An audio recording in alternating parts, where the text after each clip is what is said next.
Hello friends, मेरे channel पे आप लोगों का बहुत बहुत स्वागत है। और उम्मीद करती हूँ कि आप लोग अच्छे होंगे और सेफ़ होंगे और हमेशा आप लोग सेफ़ रहिएगा एंड अपनी प्रिपरेशन करते रहिएगा।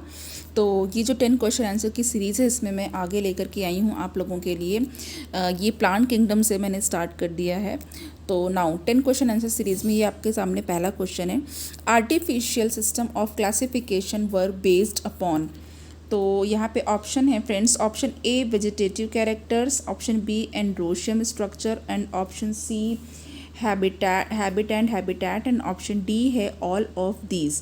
तो यहाँ पे जो फ्रेंड्स सबसे पहले आर्टिफिशियल सिस्टम ऑफ क्लासिफिकेशन के बारे में थोड़ी सी बात कर लेते हैं कि तो देखिए ये जो सिस्टम था ये मॉर्फोलॉजिकल कैरेक्टर्स पे बेस्ड था, जैसे कि हैबिटेट, कलर, नंबर और शेप ऑफ लीव्स, इन पे बेस्ड था और इन्हीं के बेसिस पे ऑर्गेनिजम्स की ग्रुपिंग की गई थी। और ये जो थे ये मेनली वेजिटेटिव कैरेक्टर पे बेस्ड थे, ठीक है।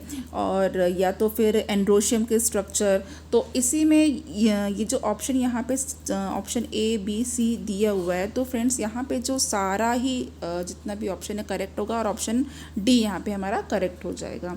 तो चलिए क्वेश्चन नंबर 2 की तरफ बढ़ते हैं। क्वेश्चन नंबर 2 है friends, plant classification was proposed by Carolus Linnaeus was artificial because it was based on. अब नेक्स्ट हमारे पास जो ऑप्शन आएगा वो है only option A only a few morphological character and option B है all the possible characters, option C anatomical characters and option D physiological and morphological characters. तो हमें ये बताना है कि जो कैरोलस लिनियस ने जो प्लांट क्लासिफिकेशन बेस्ड किया था वो आर्टिफिशियल सिस्टम था और वो किस पे बेस्ड था। तो चलिए यहाँ पे देखिए वो कहा गया है कि वो किस पे बेस्ड था। तो यहाँ पे हमने अपने सारे ऑप्शंस देख लिए हैं और ऑप्शन यहाँ पर जो हमारा करेक्ट होगा फ्रेंड्स वो ऑप्शन नंबर ए करेक्ट हो जाएगा, क्योंकि ये जो बेस्ड था वो कुछ फ्यू मॉर्फोलॉजिकल कैरेक्टर्स पर बेस्ड था। चलिए अब यहाँ पर क्वेश्चन नंबर 3 की तरफ मूव करते हैं फ्रेंड्स। क्वेश्चन नंबर 3 है, artificial system gave equal weightage to vegetative and sexual characters. की आर्टिफिशियल सिस्टम वेजिटेटिव और सेक्चुअल कैरेक्टर्स को समान वेटेज देता है। This is not acceptable because often, फिर डैश करके पूछा गया है, characters are more easily affected by environment. तो अब आप लोगों को बताना है फ्रेंड्स, ऑप्शन ए है हमारे पास vegetative, option B sexual, option C anatomical and option D है फिजियोलॉजिकल। तो चलिए देखते हैं यहाँ पे कौन सा ऑप्शन हमारा करेक्ट हो जाता है। ऑप्शन यहाँ पर देखिए क्या है कि ऑप्शन हमारे पास वेजिटेटिव कैरेक्टर यानी कि ऑप्शन ए बिल्कुल ही हमारा करेक्ट है, क्योंकि यहाँ पे जो हमारा क्वेश्चन है फ्रेंड्स वो ये है कि जो आर्टिफिशियल सिस्टम था इन्होंने इक्वल वेटेज दिया था वेजिटेटिव और सेक्चुअल कैरेक्टर को, वो एक्सेप्टेबल नहीं किया गया। क्यों? क्योंकि जो वेजिटेटिव कैरेक्टर्स होते हैं वो मोर इजली अफेक्टेड हो जाते हैं इन्वायरमेंट से। तो इसीलिए यहाँ पे जो करेक्ट ऑप्शन है वो हमारा वेजिटेटिव कैरेक्टर हो जाएगा। क्वेश्चन नंबर 4 की तरफ मूव करते हैं फ्रेंड्स। क्वेश्चन नंबर 4 है, each character is given equal importance and at the same time 100 characters can be considered. हर एक कैरेक्टर को इक्वल इम्पॉर्टेंस दी जाती है और सेम टाइम पे 100 कैरेक्टर्स को कंसीडर किया जा सकता है, ठीक है। तो ये जो हमारे पास यहाँ पे ऑप्शन है वो है option A cytotaxonomy, option B morphotaxonomy, option C chemotaxonomy and option D है न्यूमेरिकल टैक्सोनॉमी। तो चलिए यहाँ पे आप लोग क्वेश्चन तो समझ ही गए हैं कि each character is given equal importance, कि हर एक कैरेक्टर को इक्वल इम्पोर्टेंस दी जाती है, ठीक है। And at the same time 100 character can be considered, और उसी टाइम पर सेम टाइम पर 100 कैरेक्टर्स को लगभग कंसीडर किया जाता है। ये किस प्रकार का आपका टैक्सोनॉमी है।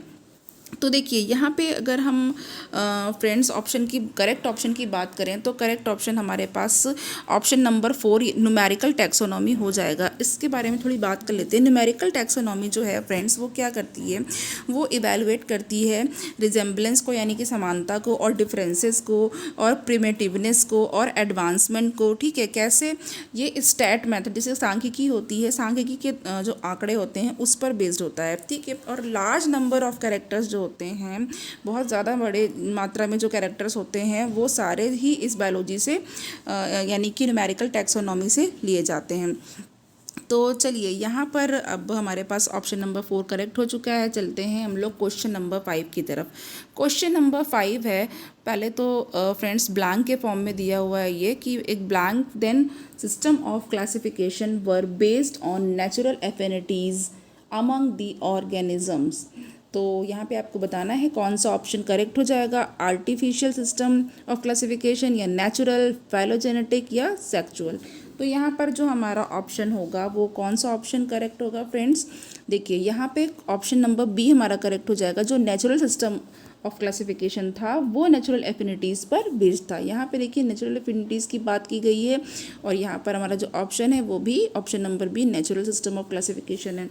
तो देखिए नेचुरल सिस्टम ऑफ क्लासिफिकेशन में क्या था फ्रेंड्स कि ये जो था इसमें नेचुरल सिमिलैरिटीज़ समानताओं को और डिसिमिलैरिटीज़ को लिया गया और ये नेचुरल रिलेशनशिप को शो करता है। जो ऑर्गेनिजम्स के बीच में जितनी भी नेचुरल एफिनिटीज़ थी उनको ही रिलेट करता है। और इसमें क्या इंक्लूड किया गया था, उसमें मॉर्फोलॉजिकल कैरेक्टर्स को, एनाटॉमिकल कैरेक्टर्स और जो cytological character, physiology, ontogeny, development, reproduction, cytochemistry, biochemistry, experimental taxonomy, ये सारी चीज़ें भी इंक्लूड की गई थी फ्रेंड्स। तो चलिए नेक्स्ट हम बढ़ते हैं क्वेश्चन नंबर 6 की तरफ। Natural system of classification take into consideration and option है हमारे पास friends morphological and anatomical characters, option B cytological and embryological characters and option C है हमारे पास physiological and reproductive characters, option D है all of this. तो friends अभी just मैंने इसके बारे में बात की थी और क्वेश्चन भी देखी, उसी से रिलेटेड पूछ लिया गया। तो यहाँ पे जल्दी से हम बता देते हैं कि हमारा जो ऑप्शन है वो ऑल ऑफ दिस करेक्ट हो जाएगा। नाउ नेक्स्ट क्वेश्चन की तरफ मूव करते हैं फ्रेंड्स। नेक्स्ट क्वेश्चन है हमारे पास question number 7। A system of classification in which a large number of traits are considered is.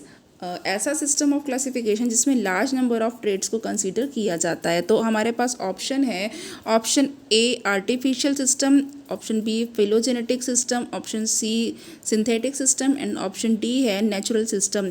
तो फ्रेंड्स कौन सा ऑप्शन सही हो जाएगा, देखिए ऑप्शन यहाँ पे natural system of classification he correct हो जाएगा, क्योंकि अभी इसके पहले हम लोगों ने आर्टिफिशियल सिस्टम की बात भी की थी और नेचुरल सिस्टम की भी बात की है जिसमें कि डिस्कस किया है।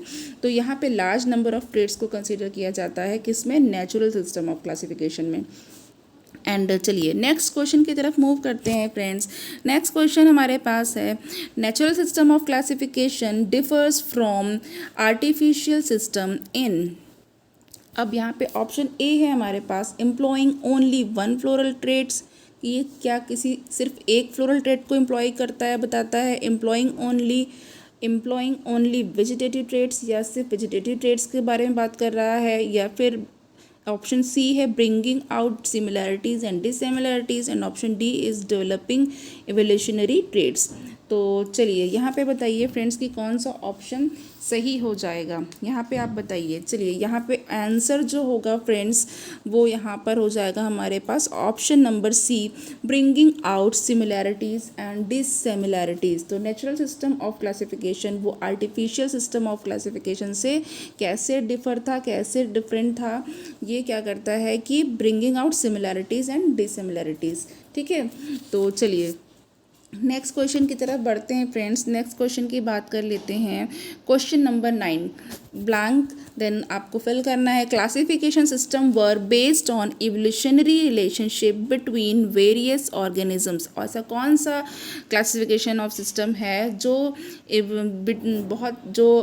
ऑर्गेनिजम्स के बीच में इवोल्यूशनरी रिलेशनशिप को पे बेस्ड है। ठीक है, तो यहाँ पर हमारे पास ऑप्शन है नेचुरल, ऑप्शन बी है आर्टिफिशियल, ऑप्शन सी है हमारे पास फिलोजेनेटिक और ऑप्शन डी है बोथ ए एंड बी। तो यहाँ पे देखिए जो क्लासिफिकेशन जो बेस्ड है इवोल्यूशनरी रिलेशनशिप पर, वो से कहते हैं phylogenetic system of classification. Okay friends, तो यहाँ पे जो फाइलोजेनेटिक सिस्टम ऑफ क्लासिफिकेशन है वो ही इवोल्यूशनरी रिलेशनशिप पे बेस्ड है। तो हमारे पास जो आंसर है, करेक्ट आंसर है फ्रेंड्स, वो फाइलोजेनेटिक हो जाएगा। चलिए बढ़ते हैं क्वेश्चन नंबर 10 की तरफ, और क्वेश्चन नंबर 10 है हमारे पास, सेलेक्ट द इनकरेक्ट पेयर। तो यहाँ पे हमको इनकरेक्ट पेयर को चूज़ करना है, और ये जो है हमारे पास option A numerical taxonomy, and इसका पेयर आपको देखना है ये करेक्ट है या नहीं, all observable characteristic, and option B cytotaxonomy, cytological information, option C है हमारे पास chemotaxonomy, chromosome number and structure, and option D is cladistic taxonomy and origin from common ancestor. तो चलिए फ्रेंड्स यहाँ पर आप लोग बताइए। तो देखिए यहाँ पर जो हमारा ऑप्शन सी है फ्रेंड्स, यानी केमोटेक्सिक, क्रोमोसोम नंबर एंड स्ट्रक्चर, ये ऑप्शन बिल्कुल सही हो जाएगा। थोड़ा सा हम यहाँ पे डिस्कशन कर लेते हैं।